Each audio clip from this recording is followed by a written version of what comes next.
കുറേ നാൾക്ക് ശേഷം ഉള്ളിവട കഴിക്കാൻ ഒരു ക്രേവിങ്സ്. ഒന്നും നോക്കിയില്ല, 2 സവാള എടുത്തു, കുനുകുനാന്നെരിഞ്ഞു, കുറച്ച് ഉപ്പിട്ടു, ഫോർക്ക് വെച്ച് മിക്സ് ചെയ്യാൻ നോക്കി, പക്ഷെ നടന്നില്ല. അതുകൊണ്ട് കൈ വെച്ച് തന്നെ മിക്സ് ചെയ്തു. ഒരു സോഫ്റ്റായ പരിവായപ്പോഴത്തേക്കും കറിവേപ്പിലയും ഇഞ്ചിയും പിന്നെ പച്ചമുളക് ആവശ്യത്തിന് ഇടുക. ഞാനിവിടെ ഹാഫ് പച്ചമുളകാണ് എടുത്തത്.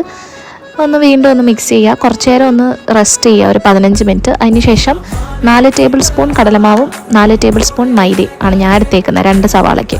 എന്നിട്ട് അത് വീണ്ടും ഒന്ന് മിക്സ് ചെയ്യുക. ഡ്രൈ ആയതുപോലെ തോന്നി, അതുകൊണ്ട് ഞാൻ കുറച്ച് വെള്ളവും കൂടെ ഒഴിച്ചിട്ടുണ്ട്. നിങ്ങളുടെ അടുത്ത് ഡ്രൈ ആയില്ലെങ്കിൽ വെള്ളം ഒഴിക്കേണ്ട ആവശ്യമില്ല. അങ്ങനെ നന്നായിട്ടൊന്ന് കുഴച്ചെടുക്കുക. കുഴച്ച് ഒരു നല്ലൊരു, നമുക്ക് തോന്നുമല്ലോ ആ ഒരു കൺസിസ്റ്റൻസി എത്തുന്നിടം വരെ കുഴയ്ക്കുക. എന്നിട്ട് ചൂട് എണ്ണയിലോട്ട് അങ്ങോട്ട് പൊരിച്ചങ്ങോട്ട് എടുക്കുക. കണ്ടില്ലേ ആ ഉള്ളിവടയുടെ ഒരു ടെക്സ്ചർ? ചായയും കൂടെ ഉണ്ടെങ്കിൽ പൊളിക്കും. അപ്പോൾ ഒന്ന് ട്രൈ ആക്കി നോക്കേ. ബായ്.